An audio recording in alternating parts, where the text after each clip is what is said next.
York, big city of dreams. I'm coming straight out. New York, big city of dreams. NYC. To start off right now. What's going on? This is Jealous from Nick of Time Show. Here giving you that Knicks talk just in the nick of time. And man, we lost a crusher today, guys. We lost a crusher. We just lost to the 76ers 100-101. Crazy last minute call. We saw a bunch of stuff, man. We saw Randall get called for a foul that seemingly wasn't a foul. We've seen uneven called foul games. We've seen technicals given to Randall seemingly when they shouldn't have been one. We've seen a whole bunch of stuff today, but we're going to recap it all in a second. Before we even get into the details of this game, man, I'm going to introduce my guy. I call him the Raw Metaphor. It is the Raw Hebrew Remnant. What's going on today, Raw, man? Yo, man, this... Ooh. Just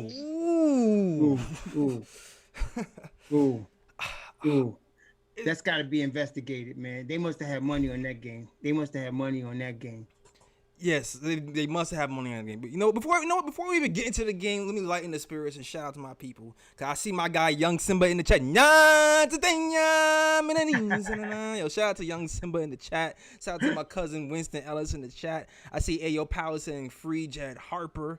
John Talento says the tough loss. Salute KOT. Shout out to Fritz Alessandro. Shout out to everybody who's rocking with us, man.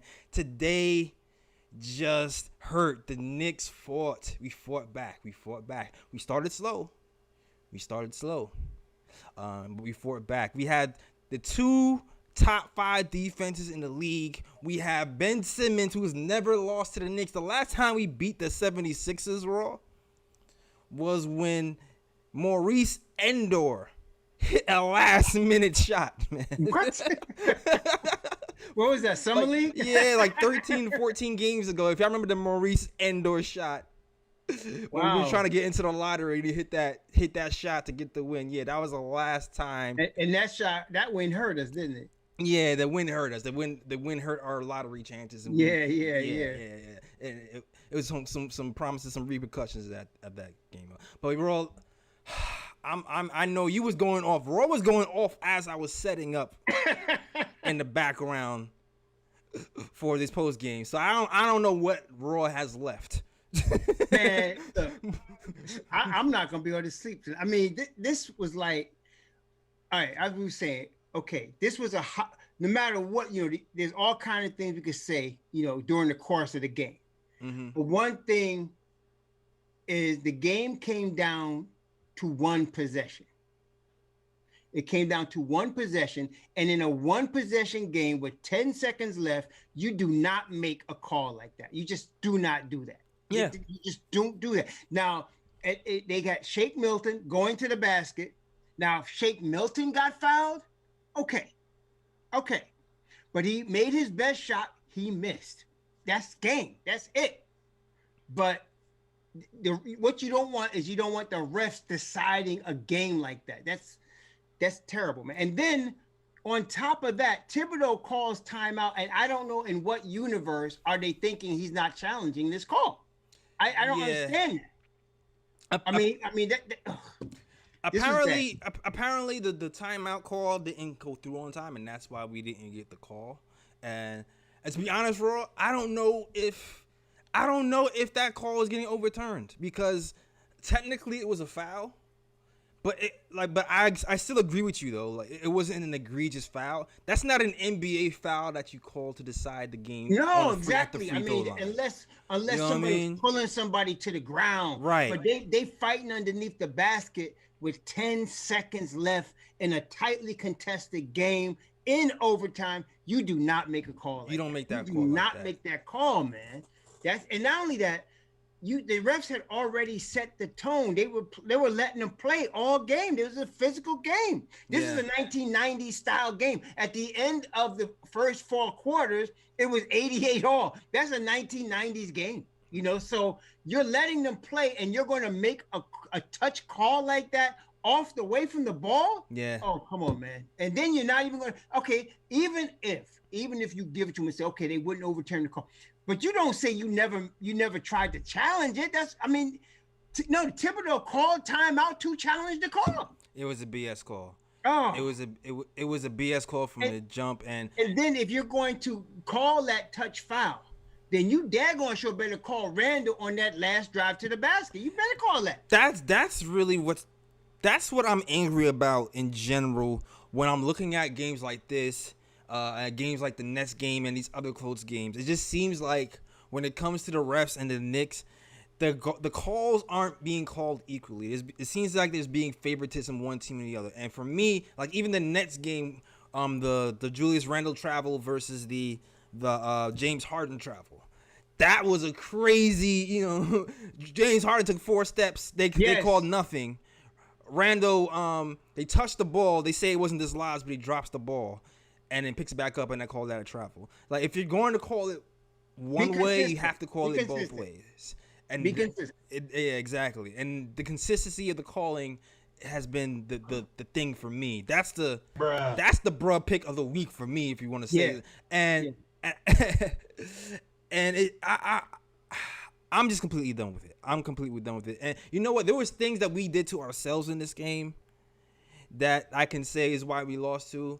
But at the end of it, but you still just don't want the refs to ruin the game like that. And to the refs' credit, they were shorthanded tonight. It was a weird night. There was only 2 refs reffing the game tonight. Nah, but bro, that last call dude was right there under the basket. I mean, that ball head dude was right there under the basket. Not Leon Wood, the other guy. He was right there under the basket. He called that.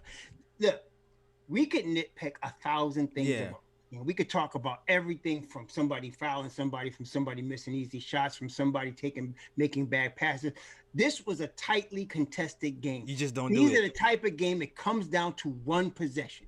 That is why, the Knicks made a couple of stops, and then at the end, it was a one possession game. Their lead, 10 seconds left, and they got to make another stop. We got to make another stop, and we made the stop. We made the stop.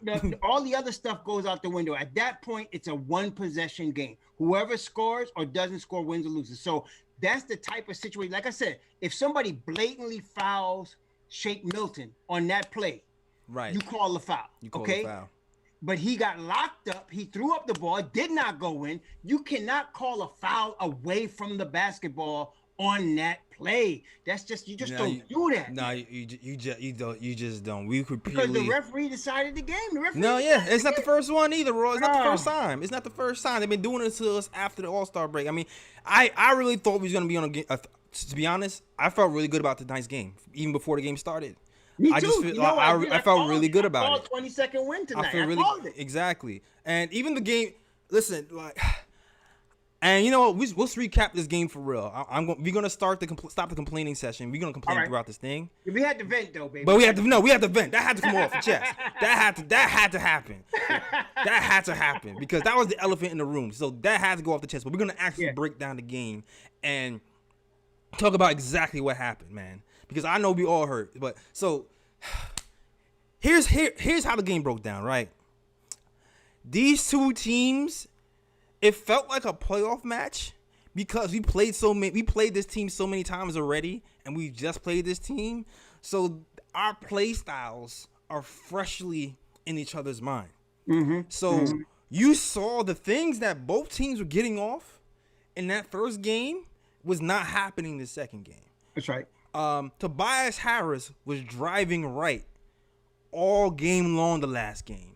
I saw Reggie Bullock, RJ Barrett, every person who switched on to Tobias Harris was forcing him left. And then double teaming him in certain spots. And that's why Tobias Harris wasn't getting off. And on the reverse side, Julius Randle was not able to facilitate from the post this game. They scouted the double teaming, passing the ball to the corner, passing out the three. They scouted that heavily, and he was not able to do the same things he's been doing to get his 8-game assists, 9-game assists, 17. They shut that down. So you saw it was like a heavyweight battle from the jump. These are the type of games I love though, because So the Knicks made adjustments and Philly made adjustments. Exactly. It's like a playoff game. They both made adjustments. And to me, tonight's MVP was Nerlens Noel. Because in the game when both teams made adjustments, he did things he normally doesn't do. That's exactly right. You know what I'm saying? So he hits a mid-range, he goes to the battle. He even threw up a double clutch one time. Yeah. So like that in a game that's tightly contested, teams evenly matched, and they both and that shows the brilliance. It was I was laughing at some point because here's Thibodeau and Doc. They're both riding the bench. Yeah, man. This is like this is the chess. type of game, you know, it's a chess game. And so in that game, it's an intangible dude that usually wins the game for you. And Nerlens came up big, and Burks came up big at some point. But because, like you said, they were shutting Randall's game down. They were shutting all the lanes that he would normally spray the ball to cut off. Man, they cut off what you call it? Like you said, they cut off Harris. And you know, I know everybody's going to say they missed a lot of free throws, but if you've ever either played in or saw a game that physical, that tightly contested, you're going to get a lot of tired. Yeah, you get tired. Yeah, guys are tired and they're beat up. I mean, Harris was getting beat, his behind was getting knocked up. You know, the Knicks were doing the job on him. So it's a game like that, and the shots like the shots Danny Green hit all up, and RJ couldn't play no better defense against him. He couldn't really. And so it comes down to a couple of possessions. Okay. One minor thing I would tweak. I actually did not like IQ starting the game. I did not like that because okay, this is why.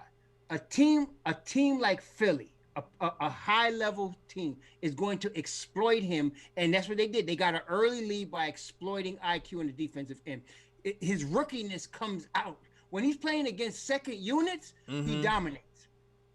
But against first units that are playoff tested, like your Danny Greens of the world, and then Shake Milton was hot, and then and then of course Ben Simmons, you know, they're going to take advantage of that. It's like at this level. And that's one thing I got to say.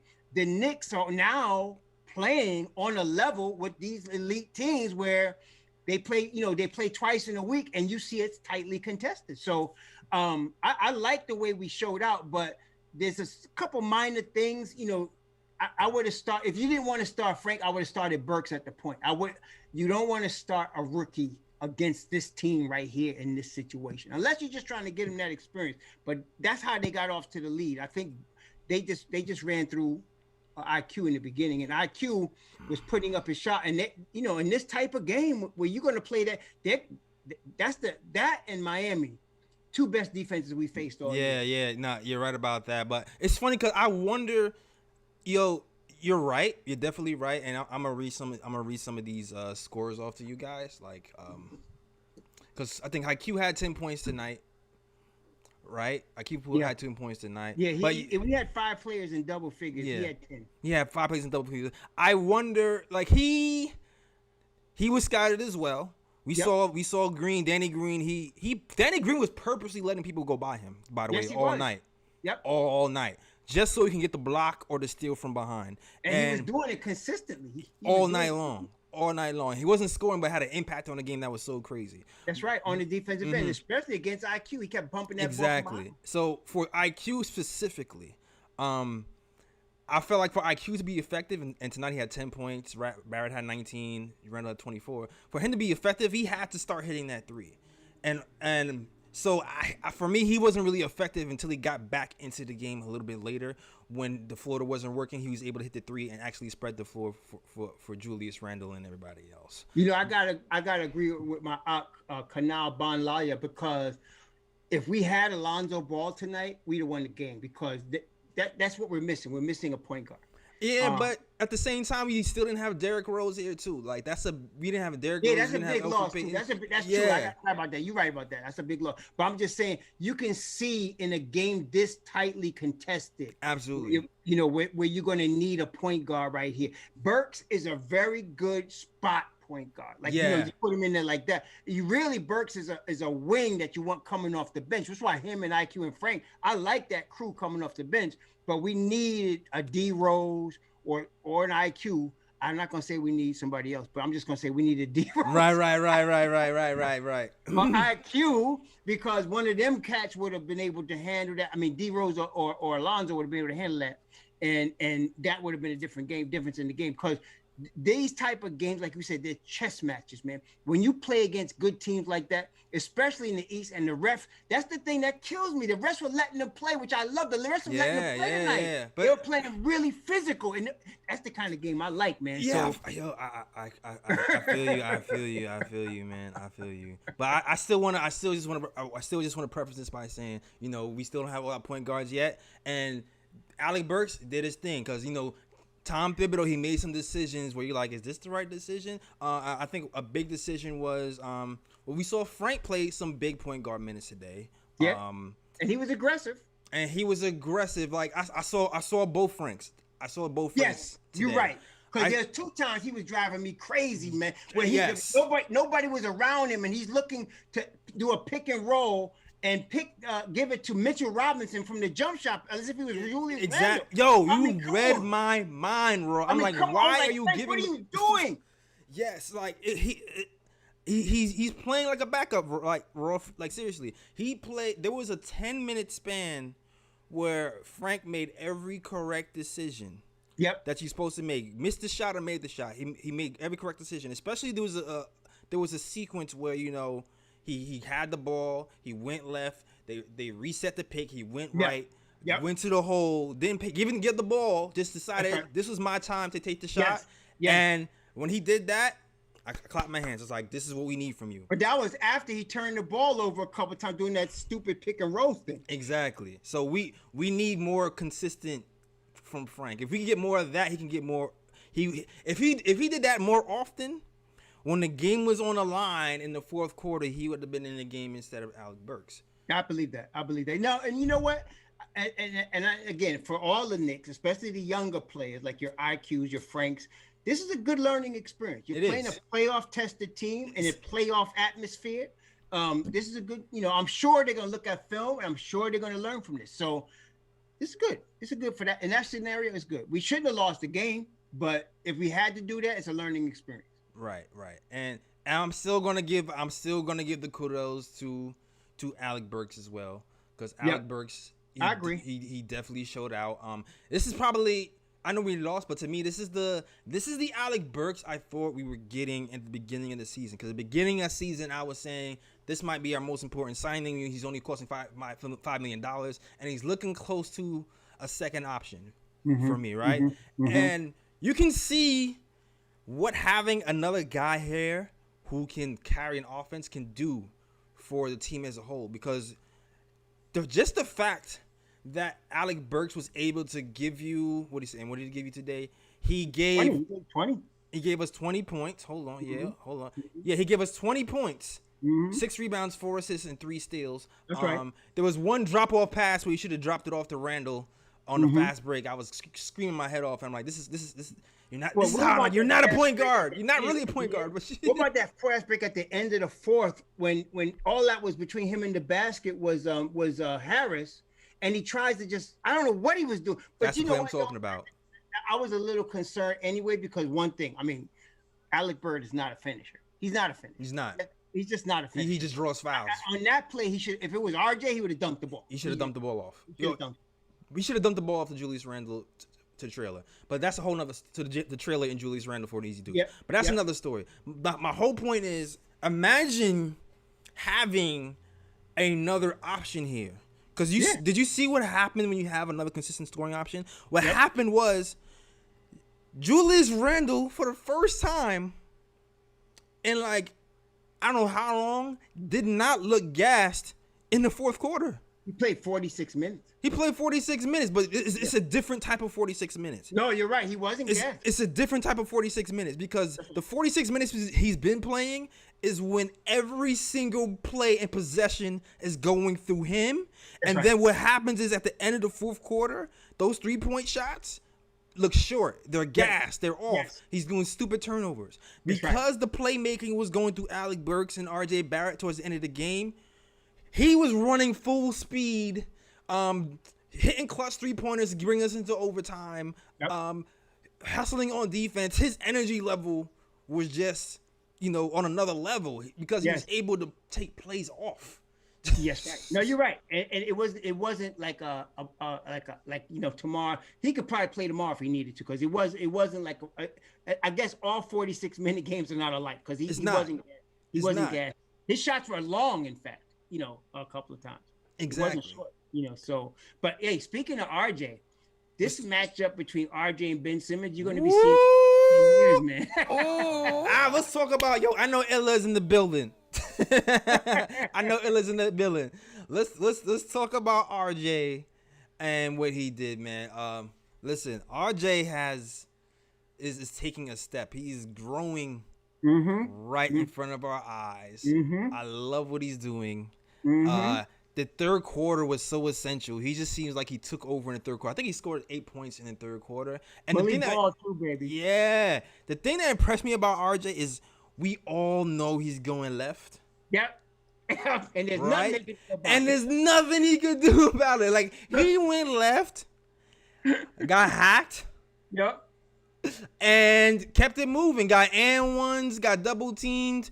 And the first time him and Ben Simmons went toe to toe, it was not this story. I felt like the game before this one, Raw, he was able to get off just on fast breaks alone, right? This game, there was no fast break points. No, it wasn't. It was only, I think, six fast break points. Yeah, they were. No, but one time they did cut RJ off going to his left, and he just did the Euro step and laid it with his right. Exactly, and I was he still got to the cup. He still got it off. He still got to the cup, man. Yo, this is why I love Raw. Raw be noticing the game that, like, he be thinking the stuff I be thinking in my mind, because exactly when that happened, I was like, yo, RJ's adjusting. That's right. Because they were playing. They was covering his patent move all game, because I was talking. Oh yeah, they were ready for that. Yeah, that's. But he adjusted. He adjusted. He definitely adjusted. And even another adjustment I loved in this game was when Dwight Howard was trying to funnel him to his left again. He did the step back fadeaway, the fadeaway mid range. And that's the one he missed the last Philly game. Yeah, he hit it exactly. Yeah, exactly. Yeah. So, like, there are some cool things to take away from this game. The RJ Barrett stepping up is one. The Burks, maybe Burks is coming back to life. He's turning to form. He's looking like a reliable plug and play point guard at this point. So even though we lost this game, there's certain things to look at. Well, yeah, no, it's like, but this was going to be a statement game. That's why, I wanted this one bad, because if we beat him this time, we put the NBA on notice, we're for real. I mean, not that we're not for real, but this would have definitely put that statement game together. No, but for RJ, for IQ, for your young guys, your Franks, everybody that was young that played tonight, and even Mitchell Robinson, though he got, he twisted his ankle early. I think he only played 16 minutes, but it bodes well for us going, toward this part of the season. So it's going to be very good. RJ was toe to toe with all NBA defense, 6'11". Exactly.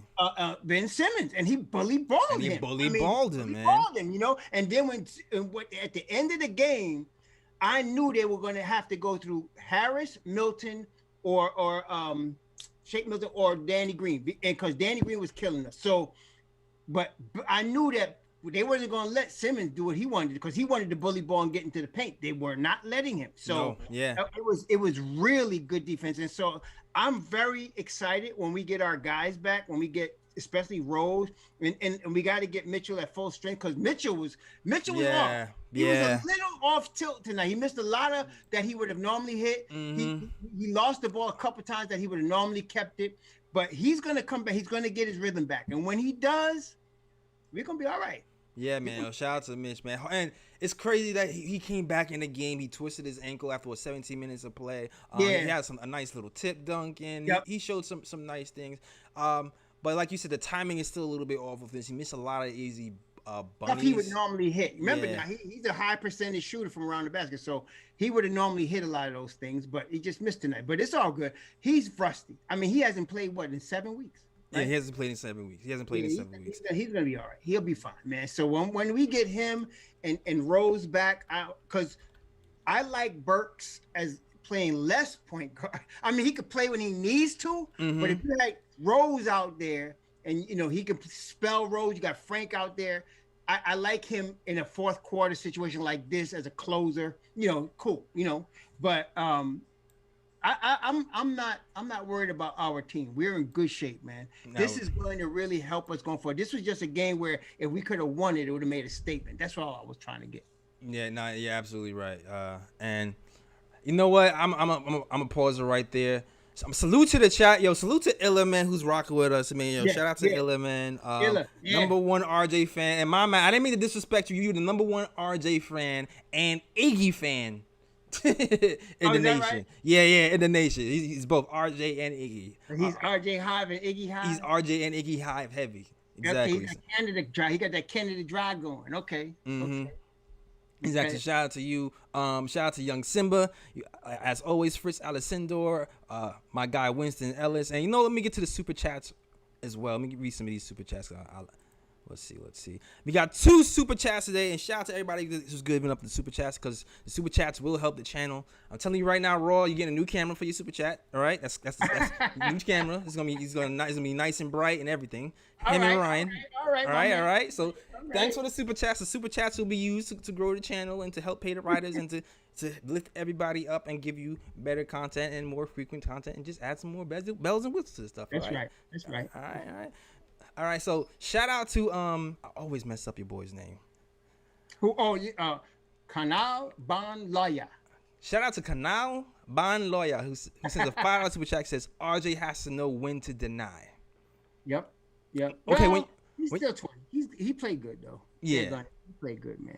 Exactly. I mean, the first time when Danny Green hit that shot, he's right. I mean, you can, like I said, you cannot wait till a guy like that has the ball to run him off. It's too late. But the second time he ran him off, Danny Green stepped to the side, RJ recovered, and Green it looked like he just threw it up and it went in, man. Yeah, I'm not. I saw Clyde blaming RJ's defense for those shots. I'm not blaming RJ for those shots. He was up in his grill. This is the NBA, man. This is the NBA, man. It's the NBA. There was a few of these shots that you just have to shake your head at. Those 2 back-to-back Danny Green shots were some of them. There was a Shake Milton shot that happened 3 feet behind the 3-point line that went in. That you just throw your hands up at and go, okay, well, he made it. That's right. It just is what it is. Now there was other shots that caused some timeouts where it was like late rotations, and that caused the exit of Emmanuel Quickly. Yeah, because like I said, in a big game like this, he's a little bit over his head right now. That's what it is. He's a little bit over his head against a first unit. He's just a little bit over his head, man. Exactly. Exactly. But it has to happen. I do really like the on defense anyway. The Frank, Bullock, Mitch lineup with RJ and Randall defensively is nasty. That's what started slowing them down. That started slowing them down, man. Yeah. So that as I said, when you got Mitch Robin, the clamps come in, okay, shutdown time. That's it right there, man. That's it right there. Because exactly. That's what shut it down. That's when we started to make our run, and we ended up scoring. I think it was 27 points in that second quarter, and started to take over the game, and at least made it interesting. You know what I mean? That's right. That's right. Another $5 super chat from Kanal Banloya, who says, "Can you do more post games more often?" After every game. Yeah, exactly. All right. So here's the thing. You already know we haven't been doing post games for that long, right? But so we're still getting the schedule set up. What we've been doing is the day after we be doing the post games. Right. So that's most likely what it's going to be. But there's going to be certain nights when we probably do the games that night. Maybe it'll be Sunday night because I didn't know Roy was going to be available to do it with me on Sunday night. So he says he's available to do it with me on Sunday. I'm like, all right, cool. Let's roll. I'm with it. The only time I'm not available for Friday night, Bonnie lawyer would understand that. Not available for Friday night. Not generally available for Saturday night. But Sunday, any other night, pretty much. Any other night. Exactly. Yeah. So any other night, cool. So it's looking like Sundays we'll be able to do some post games if this is a continuous thing. The first night of back-to-backs, I'm going to be doing both post games that night, and then like the other times we'll be doing the post games the day after. But definitely hit the notification bell. Definitely watch out for the setup for the post games beforehand, so you know when it's gonna hit up. Because I usually put them up a few hours before, or maybe even the day before, to let you know if it's coming. Yep. And when we rocking, you're gonna get some really good analysis. I know Raw is really a student of the game, and he can tell you what's going. I really like to watch what's going on with the X's and O's and the substitution patterns and things of that nature. Who's guarding who? So you're gonna get some nice coverage when it comes to the post games. All right. Absolutely. So definitely stay tuned here. And yeah, check us out. And the next post game the next game is going to be versus Tuesday. Washington Wizards. Yeah, Tuesday night. Washington Wizards Tuesday night is the next game. Yeah. So we're going to be doing a post game on Wednesday for the Washington Wizards. Okay. Yeah, it's a 7:30 game. We got 2 Washington games on this week, both at the Garden. One on Tuesday and one on Thursday. Yeah. So we're gonna be doing a post game on Wednesday and Friday. Okay. For you guys. Now, Saturday night I could do that too, because that's at the 8:00 game. Okay. Yeah. Oh, so you're here. So you're hearing the schedule. We're talking the schedule right out. So you're gonna have Wednesday, Friday, and Saturday. Yeah, and I could do the Wednesday and the Saturday night. I can't do the Friday, but the Wednesday and the Saturday night for sure. All right, cool. And I'm gonna have either Ryan or I'm probably gonna have Ryan with me on Friday. All right. So bless up everybody, and shout out to your boy, man, Kanal Ben Loya, who's another $5 super chat, says, "I'm here, whatever y'all doing." Salute to you, man. Yeah, it's salute to you. And this is how it starts, man. You don't start off. Sometimes you don't have the big crowd, but you have the small crowd who rock with you hard. And that's right. All you need, man. That's exactly right. That's all you need, man. Give me 10 people to run. Give me 10 people that are run through an army, and I'm good. Let's roll. That's exactly right. That's what we go to war with, baby. That's it, man. That's all I need. Yo, shout out to the fam, man. Shout out to Cody Emanuels, the young Simmons. Shout out to you. Shout out to Fritz. Shout out to Kanal with the super chat. Shout out to Sora with the. Did I do a pause? My bad if I missed that. No, you good. And shout out to Illa, man, who's been rocking with me heavy, because he knows I'm rocking with RJ, so he's rocking with me. So shout out to you, Illa. Illa is like, Jay Ellis never wavered when RJ was having his rocky moments. That's right. So that's I'm rocking with Jay Ellis. All the way through, baby. All the way through. Factuals, man. Man. You know what, too? Let's get into the nitty gritty of the little storylines too. Obi topping again. Let's talk about Obi. Okay. He didn't play a lot, right? He did not play a lot. But how many minutes did we get? How many minutes did he get today? Let's see. He didn't play a lot. No. He did not play a lot. But I'm gonna give him a little bit of props. I'm gonna give him a little bit of props because he played 6 minutes. He only played 6 minutes. He only played 6 minutes. Yeah. He didn't score. No, I'm saying it's like this, man. This is a game for the big boys. Man. This was a game for the big boys. You understand? It's like this is the grown men. Little boys got to step aside. And I'm just saying that Obi's a rookie. Manuel Quickly's a rookie. This is a game for veteran big boys. This is like a playoff atmosphere. This is what you would see in the playoffs. You would not see Obi get more than like 5, 6, 7 minutes. Right, but I will say, because I was watching the second unit. I was watching. I'm like, okay, so the second unit's in. What are we going to do? Are we keeping this lead? For the most part, we kept it the same. For the most part, we kept it the same when the second unit came in there. When the whole second unit was in there, we were down 8. When they left, they were down 10. But I will say the scouting report on Tobias Harris was very accurate. I seen Obi on Tobias Harris because that's what I was really looking for. I was looking to see is Tobias Harris going to take Obi's cookies, and Obi stood his ground. He didn't go off when he was in there. That's right. And that's my little raw Obi segment for the day. He didn't score. You're not expecting Obi to come in and give you 25. I mean, exactly. Like you say, if he could do his assignment, which is to stop Tobias Harris, which he did, that's all you can expect. That's all you can expect. So shout out to Obi. Reggie Bullock didn't really have the game he usually had, but like I said, they played Julius Randle's. They played against Julius Randle's strengths. They didn't really allow him to pass out the post like he did most games, and that's why you even saw him taking a bunch more threes this time. And Luckily, you know, we had other playmakers who gave him the balls in certain spots. Pause, and he was able to connect on his 3-point shots. But Yeah, Reggie only took 5 shots.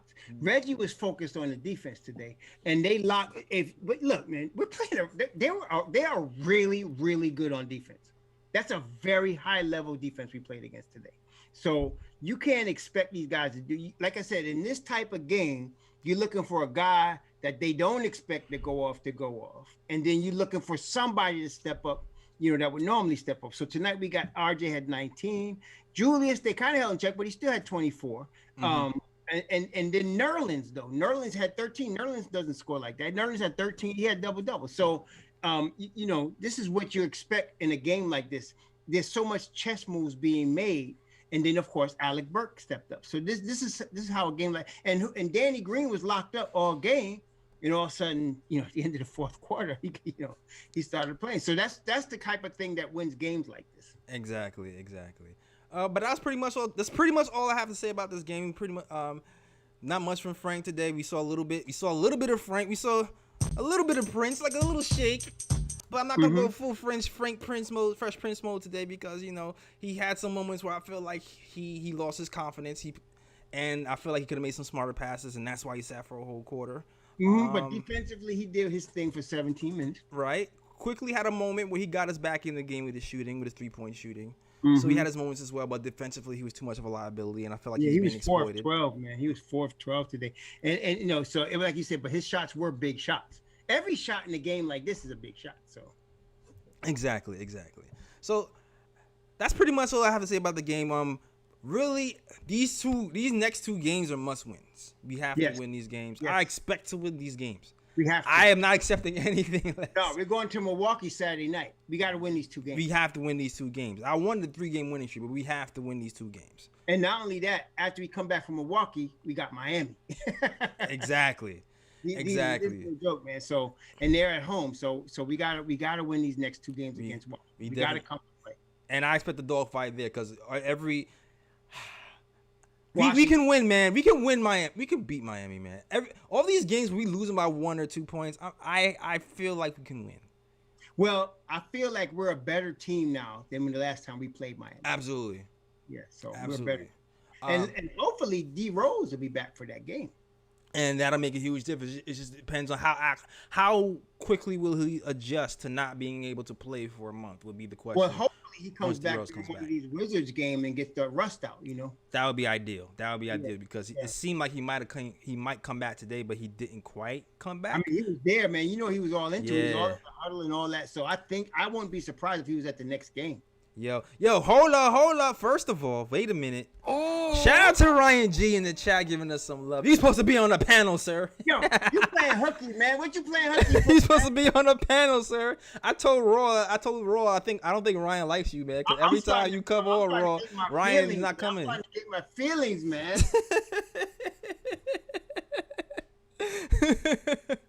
Like, what I do to him, man? Yo. And intro to services, can I call in JLS? Yo, listen, that's the next step. I'm trying to figure. That's the next step of this thing, right? That's the next step. So trust me, JLS. I'm working on some things. All right. So hang tight. I'm trying to get this KOT ship off the ground and into another stratosphere. All right. All right. I'm working on it. All right. Salute to the chat. One more thing I want to talk about before we wrap up. And we talked about this behind the scenes, bro. Yeah, I know you guys. Come on, let's do it. Rumor report. It's the rumor report, man. There's been rumors circling. You all heard about the Lonzo Ball rumors. You all heard that the Lonzo Ball is interested in coming to the Knicks. We talked about that. We've also talked about the Clippers might be interested in signing Lonzo Ball. We talked about that as well.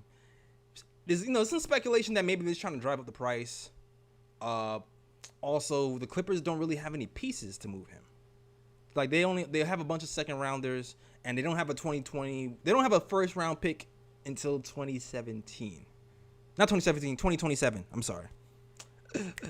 So we're not really sure how serious they are really. I feel like George Hill is just going to be there. It's going to be a George Hill move for them.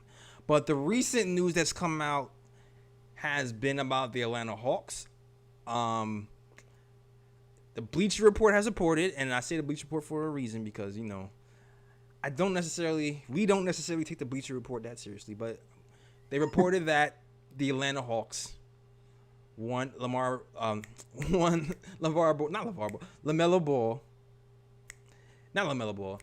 won the Ball brother from the Pelicans, and they're willing to trade.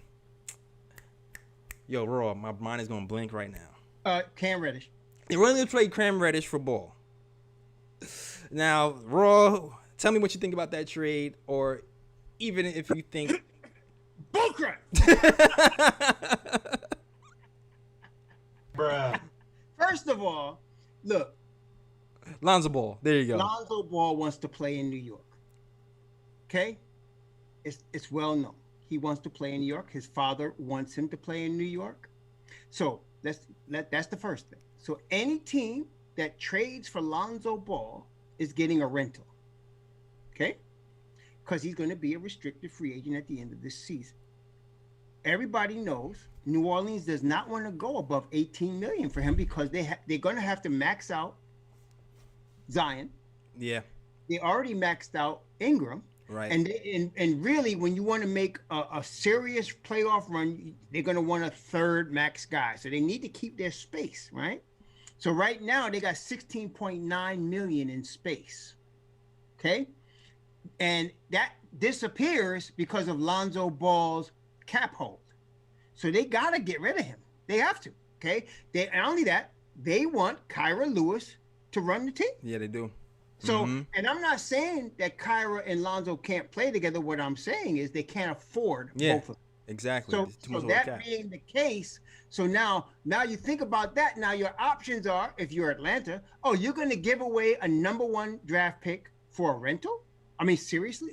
I don't see that. That doesn't make any sense. If the Atlanta GM does that, he's going to end up getting fired. So no, that's not going to work. So, and the Knicks are not, we are so used to, I told you before the thing, the Knicks fans are sometimes like the guy that went to Atlantic City, beat the house, and wants to come back until he loses.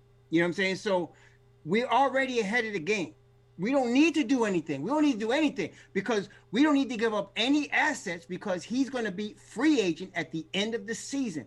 And we can outbid his home team. They're not going to outbid us. The Knicks are going to go excess of 18 million to sign him. They're going to go in excess of 18 million to sign him. And so we have to talk about it like this. It's not like I think Lonzo Ball is worth excess of 18 million. That's not the point. We had this discussion before about his worth. We can't look at this as a market. This is not his market value would not be that.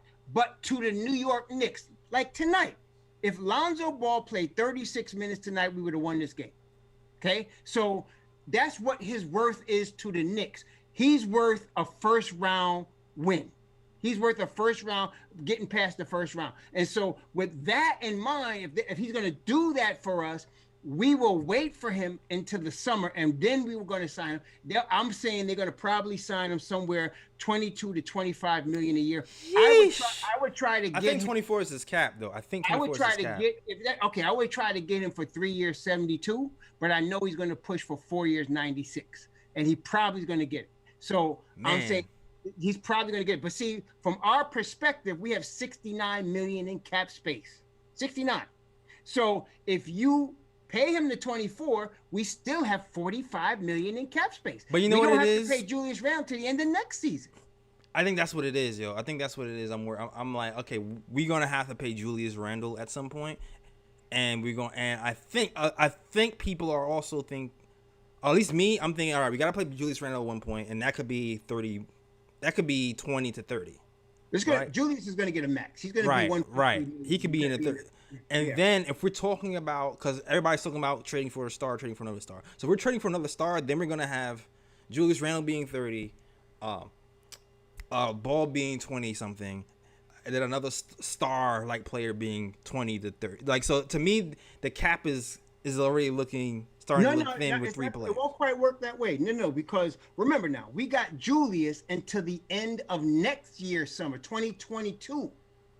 we can wait to sign him till We can't. after we sign That's a true. max You know, yeah, it depends on what we do. It depends on because we can sign a max guy. We can sign, like, I'm not saying we'll sign Anthony Davis, but if it was Anthony Davis or Kawhi, somebody in that top 5, we can sign them to like $40 million a year and still go over the cap after that to sign Julius.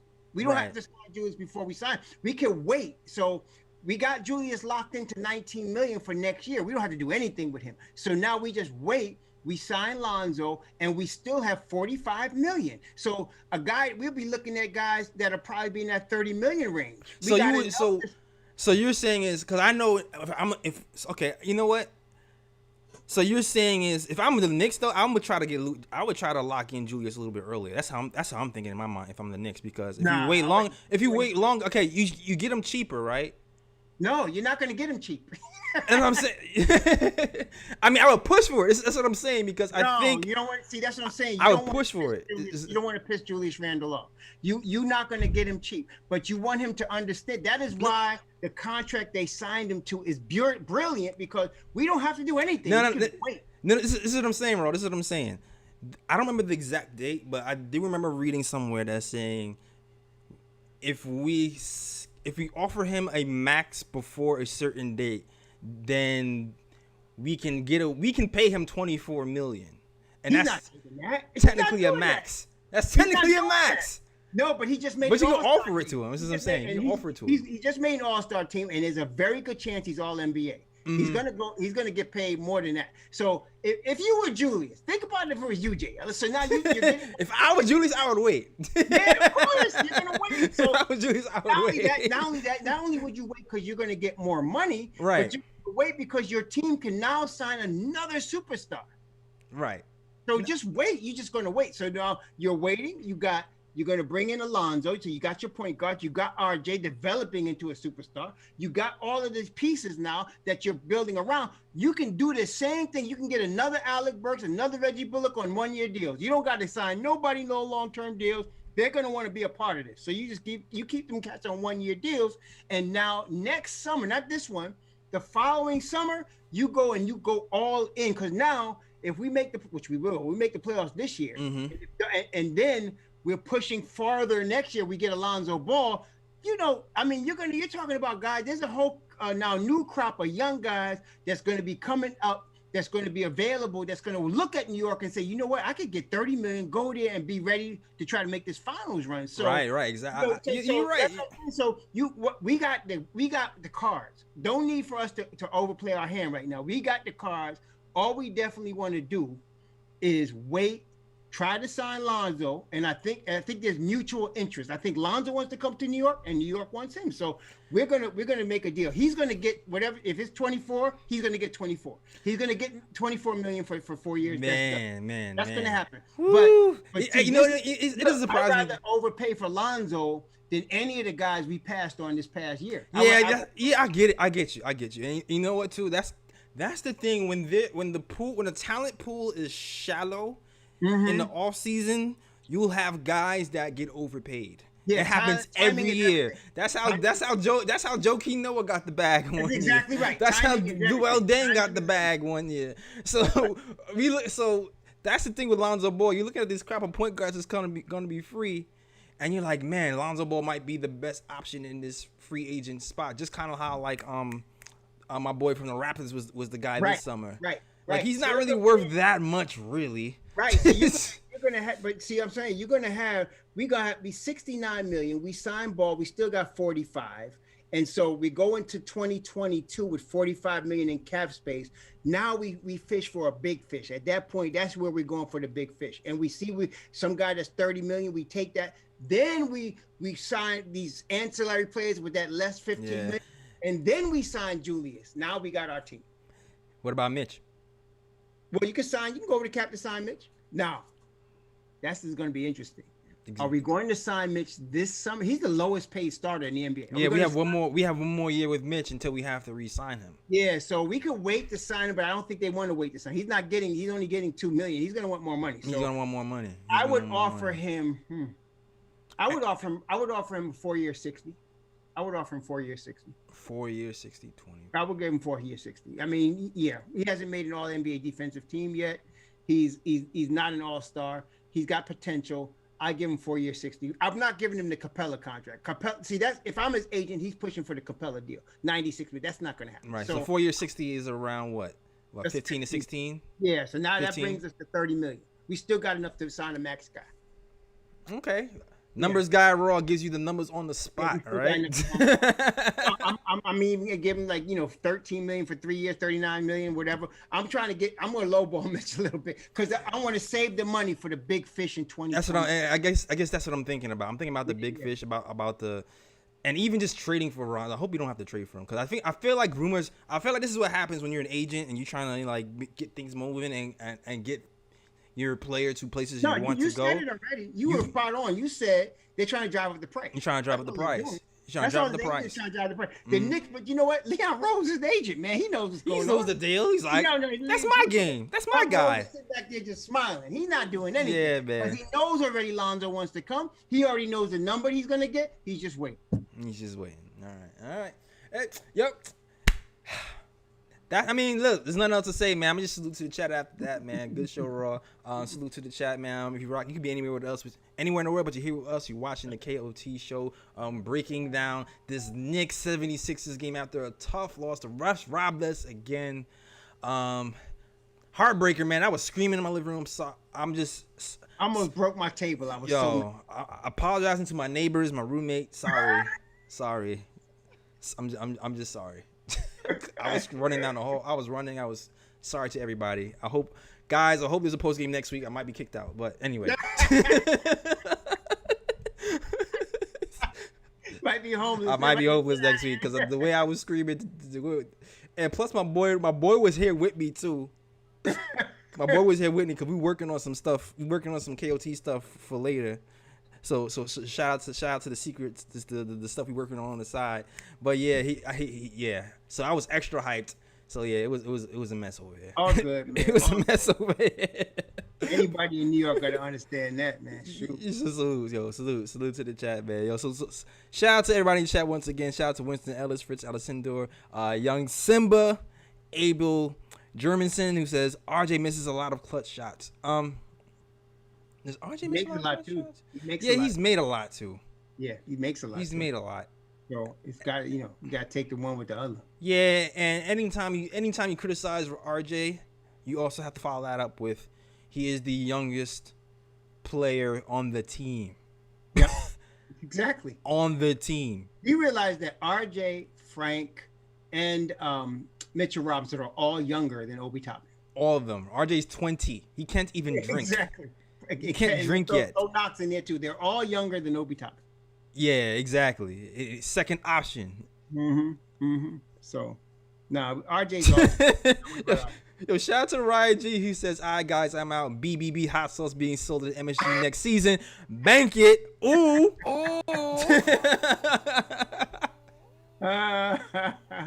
Shout out. We got another. Got another one. Yeah, man. Oh, shout out to the super chats. JT Reddick, who says this game was definitely a roller coaster of emotions. Hate that BS call at the end. Salute to the KOT. Yo, shout out to JT Reddick, man. Yeah, it was a crazy up and down game. I thought we was gonna win. I really thought we was gonna win. Yep. I just knew we were. Especially when that ball bounced in at the end of regulation, man. I was like, oh man, we got. Man, yo, even this last shot, I don't know the audacity of my mind. Because Julius was looking really good to me. The shot that rimmed in and out. Yes. His body language to me, in my head, made it seem like I was like, yo, I think this shot is going in. No, the way when he got to that spot. He got to that spot. That's the spot that he's very good at right there. So I thought that was good. Absolutely. So I just knew that was going in, but it is what it is. It is what it is. But salute to everybody else in the chat too. Shout out to Iller. Shout out to Sora 1740000 says good show. I see you, Sora. Thank you for supporting the show. Shout out to Telem Alejandro, who's always here. Says RJ at 24 is going to be a problem. Don't forget these fools who said trade RJ. Plus more assets revealed. I never forget. I'm with you. I'm not forgetting that, man. RJ is not going anywhere. I was thinking about all them cats that was begging us to draft Aaron Neesmith. Where is he now? Ooh. Bruh. All right, okay. All right. Raw spicy tonight. Oh, yeah. And Winston Ellis says LaMelo is out indefinitely. Yeah, he is out broke his wrist. He broke his wrist. Broke his wrist. Yeah. So it's gonna make that playoff race a lot more interesting. Because, It will. Yeah, that's a major piece down. We know they have Terry Rozier there. They have Graham there. There was always a sense to me that maybe Graham would be moved. I think he would have been if this didn't happen. Exactly. Yeah. So I think that changes things. Now that he's down, I think Graham will be kept, and they'll see if they can actually make a push and go. But they still got Gordon Hayward playing. He's having a career year, and so is Scary Terry. They're both having career years. Exactly. So now that that's happened, I expect no moves from those guys over there for the trade deadline, which is Thursday. So everybody, watch out, man. We might have to do. Friday is gonna be a big show, man. Now that I think about it, if somebody gets traded, Friday is gonna be a big show because you're gonna be doing a post game show, and then we'll see if everybody is here because the Tom Thibodeau, he's playing it close to the vest. He's kind of saying, we like the players that are here. That's what he said in the last interview. Well, he said it's a what did he say? It's a Leon question. It's a Leon question. It's not a Leon question. So right. Yeah, so it is. He's right. I mean, he doesn't make the final decisions. They do. Yeah, but he also alluded to that they don't want to sacrifice their future. Right. He said that. So yeah. I think he understands that there's probably not going to be picks and certain young players moved. If anything happens, it's probably going to be smaller. But he's leaving it all up to Leon. So to me, I don't know. I'm not sure. I feel like, to me, it feels like we're going to stand packed. If New Orleans knows that they're going to lose Lonzo for nothing, I'll send them Peyton and the Detroit second. Right. You know what, Raw too? I might be on high alert Thursday, to be honest with you, yo. Yeah. So, because I actually have off Thursday. Oh, you're off Thursday? I'm off Thursday. So if this I can do it Thursday night. I mean, after the game. If you want to do it Thursday night after the day, I'm with it. I'm down. If you're down too. But all right, cool. Let me know what you want to do as the week goes on. Tell me what your schedule looks like. All right, that's what's up. So you heard it here first. You might be Thursday night after the game. So that means we'll be doing Wednesday and Thursday. Yep. We're gonna be doing Wednesday and Thursday. All right, Wednesday and Thursday as of now. But if there's a trade that happens in the afternoon, since I'm going to be home, guys watching, keep an eye out. You probably see me hop on and talk about whatever trade is happening. All right, so keep an eye out for that. All right. Breaking news. Shout out to Dexter Daps fans if you know who Dexter Daps is. All right, cool. All right, so that is our show. Thanks for everybody for watching. Shout out to Rich Jim, Abel Gurmanson, Winston Ellis, JT Reddick, Young Simba. Shout out to everybody in the chat who's rocking with the KLT show. We will catch you on Wednesday.